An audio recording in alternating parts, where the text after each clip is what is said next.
Breaking news IAS IPS ఆఫీసర్లకు మాజీ మంత్రి BRS working president KTR mass warning ఇచ్చారు. ఐఏఎస్ ఆఫీసర్స్ కాంగ్రెస్ నేతల్లాగా మాట్లాడుతున్నారని ఫైర్ అయ్యారు. ఖైరతాబాద్ లో ఓ కలెక్టర్ 10 ఏండ్లలో ఒక్క రేషన్ కార్డు ఇవ్వలేదని చెప్తున్నారని విమర్శించారు. ఎక్కువ టైం లేదు, కేవలం 2.5 ఏండ్లేనన్నారు. ప్రతి ఒక్కరి పేరు రాసి పెట్టుకుంటాం, ఎవరిని వదిలిపెట్టే ప్రసక్తి లేదన్నారు. ఎవరైతే ఎగిరెగిరి పడుతున్నారో లెక్కకు లెక్క దెబ్బకు ఉంటుందని హెచ్చరించారు. అందరి లెక్కలు సెట్ చేసే బాధ్యత తనదేనన్నారు కేటీఆర్.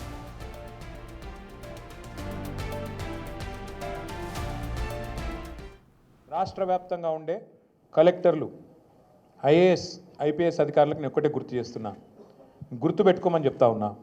ఇలా మీరు పచ్చి అబద్ధాలు ఆడుతూ ఉన్నారు ఐఏఎస్ అధికారులు కూడా. మొన్న ఇక్కడ చూసిన నేను ఖైరతాబాద్లో ఒక ఐఏఎస్ అధికారి ఒక ఐపీఎస్ అధికారి ఇద్దరు చిలక పలుకులు పలుకుతున్నారు. ఏమని 10 ఏళ్లలో ఒక్క రేషన్ కార్డు ఇవ్వలే, కాంగ్రెస్ వాళ్ళు మాట్లాడినట్టు మాట్లాడుతున్నారు. నేను వాళ్ళందరికీ ఒకటే చెప్తా ఉన్నా, ఎక్కువ టైం లేదు, 2-2.5 ఏళ్లలో మళ్ళీ మేమే వస్తున్నాం. ఎవడెవడో ఎవరైతే ఎగిరెగిరి పడుతుండ్రో ఎవరైతే అతి చేస్తుండ్రో, ఎవరైతే రేవంత్ రెడ్డి కంటే ఎక్స్ట్రాలు చేస్తున్నారో వాళ్ళందరికీ నేను ఒకటే మాట చెప్తున్నా. నేను ఇదివరకు కూడా చెప్పినా, మళ్ళీ కూడా చెప్తున్నా, బరాబర్ ప్రతి పేరు రాసి పెట్టుకుంటాం, ప్రతి ఒక్కరి మాటలు యాది పెట్టుకుంటాం. ఇదివరకు లెక్క మాత్రం ఈసారి ఉండదు, అన్ని లెక్కలు హిసాబ్ కితాబ్ సెటిల్ చేసే బాధ్యత నాది.